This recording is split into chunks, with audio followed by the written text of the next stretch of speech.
So I've been playing Battlefield Bad Company.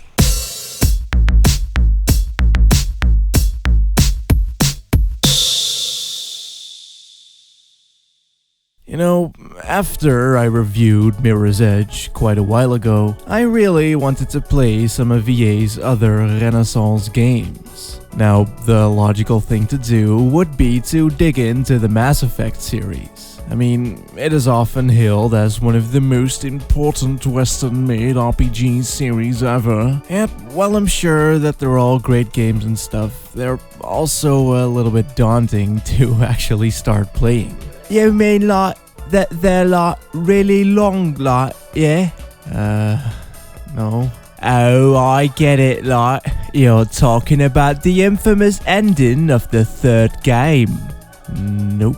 Well then, mate, stop cunting around already and tell me what it is. Well, it's the faces. I don't know, you'd think that with me loving Deadly Premonition and all, that I could probably deal with awkward facial animations. But no, this shit's too much even for me. Now, don't get me wrong, I'm not saying that I'll never play them, but I also feel that this intro has been going on for a bit too long, considering that I haven't even started talking about the game I'm actually reviewing yet. So, yeah.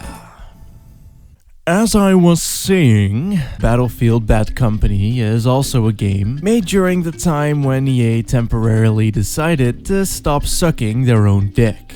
And while I like Mirror's Edge a lot, this game is by far my favorite title out of the games they made during that period. I mean, while you wouldn't really get this just from looking at my channel, I do actually like the Battlefield series quite a bit. Well, I say series, but the third and fourth installments can go fuck themselves for all I care. But I have spent quite some time dicking around in Battlefield Vietnam, 2142, and BF2 back in the day. And by far, the biggest part of the fun was how incredibly ridiculous these games were when you played them with friends. It wasn't about gritty fart noises at all. But that was also part of the problem.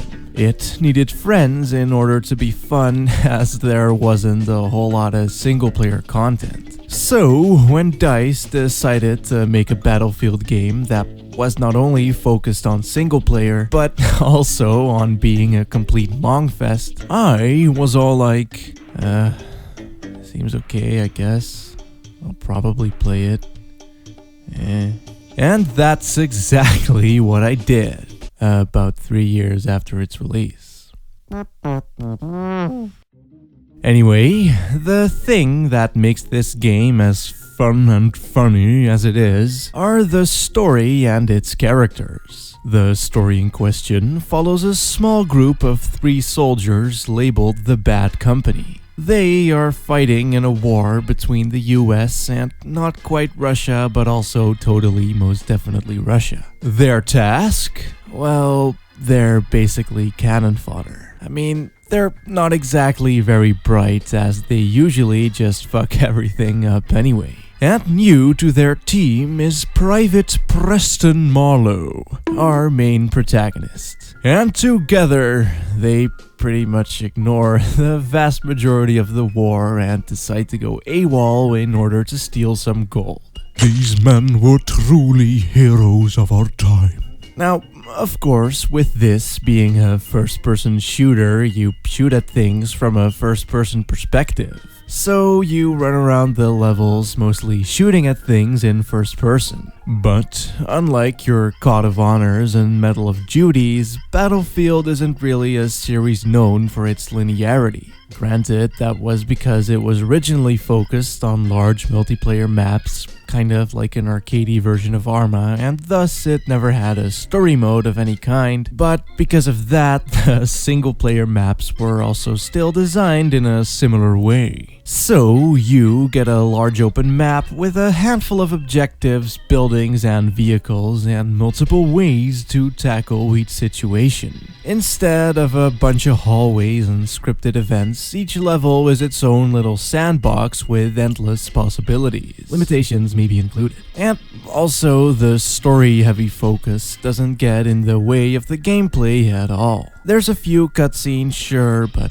as soon as the level begins, the level actually fucking begins. Not once did I have to till behind someone else or do some stupid QuickTime event or whatever. It definitely puts the gameplay center stage. And as luck may have it, that gameplay is also quite good.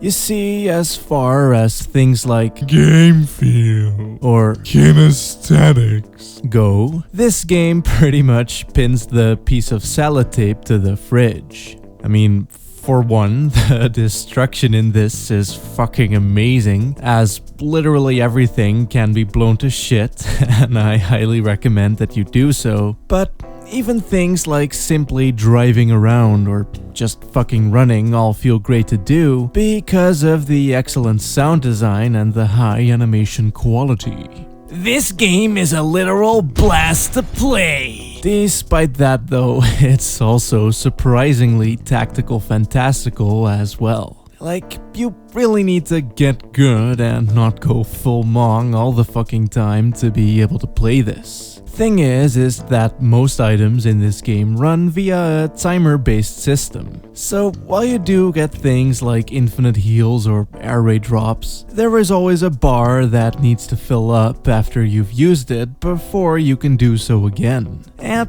well, I really like this actually, especially as far as health goes. I mean, instead of putting you in permanent god mode as most shooters tend to do these days, you do actually have a health bar that depletes pretty fucking quickly as bullets actually kill you in this game, believe it or not. So it really forces you to think for a second before you go in guns blazing. It's pretty much a best of both worlds type of thing, as you die rather quickly, but because of items doing that timer thing, you don't ever have to wait or hide for your shit to replenish, and you also don't have to be super fucking stingy about anything either. It's pretty fucking great. All that said though, dying doesn't really have much of a consequence at all, considering that you respawn almost instantly in pretty much the exact same location without anything resetting. If you blow up a tank but die right after, the tank will still be gone and all of your friendlies will still be doing what they were doing as well. So while the game can be kind of tough here and there, you can always try again, no problem. It's actually quite a good way for the game to highlight the many different ways one can tackle each situation. For instance, you can try and take the stealthy approach and sneak past everything. You can hijack an armored car and do a good old-fashioned drive-by shooting. Or you could even scout around for items until you find one of those air raid thingies and wreck shit up that way. I mean, why enter a building and shoot everybody, wasting your precious ammo, if you can take out the entire fucking building just as well? I really had a lot of fun experimenting like that, and it's pretty cool that the game allows for it by not giving death any penalty at all. Although, there is one pretty big glaring downside to this. Thing is because of the instance you're in not changing at all when you die, your ammo won't replenish either. And while this is really only an issue in the last couple of stages, it does suck pretty fucking bad when you keep respawning in the same crowded war zone with no ammo at all. There were quite a couple of times where the only way I could progress was by just dying over and over, slowly making small increments of progress every lifetime. And the fact that the respawn points kinda bug out sometimes certainly doesn't help either. Like respawning right in front of a firing armored vehicle, for instance. or on a fucking mountainside that forces you to go all the way around the damn thing to be able to get back to where you were. Or by far, my favorite moment was that one time where I kept respawning in the middle of a lake while a helicopter and a tank kept shooting at me as I tried desperately to swim back to dry land. This, coupled with that whole ammo thing, really made for some pretty fucking frustrating death loops.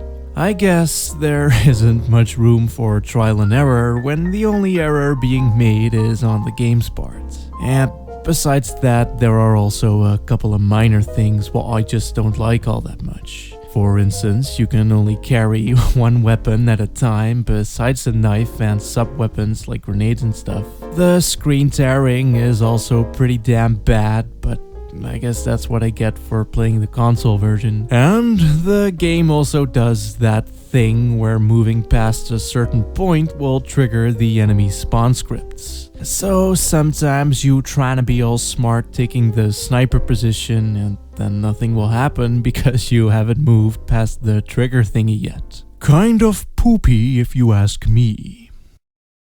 Either way though, I do really like this game quite a fucking lot if that wasn't obvious enough. It's an FPS with personality, which is quite a rarity these days, and it's also just a pretty darn well made work of art overall. I'm actually kinda bummed out by the fact that DICE probably won't be making anything like this ever again. I mean, the game did get a sequel, but it was all gritty and shit, and they pretty much whitewashed all of the characters until there was barely any character left at all. It did improve on almost every facet from a gameplay standpoint though, but it just lacks the personality that this game has. Or, as the IGN review puts it, the characters used to be annoying, but now they aren't anymore.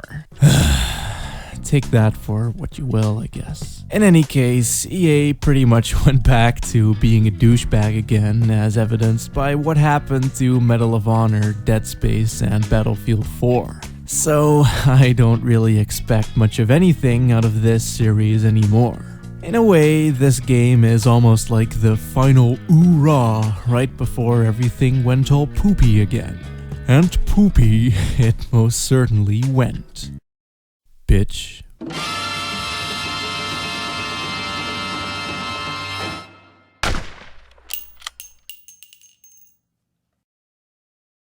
Fucking fuck! Ah, Frenchie. Fuck. Frenchie Brown? Oh my god, Dakota, no! It's a suicide mission, Dakota, don't do it! No! Dakota!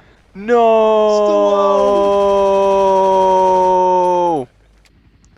No, Dakota!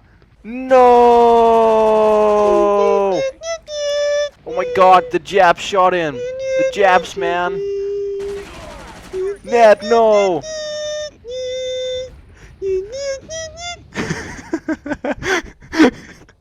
Okay. I didn't intend to die. Well, it gave me a raging boner anyway, so it's fine. Oh, yeah.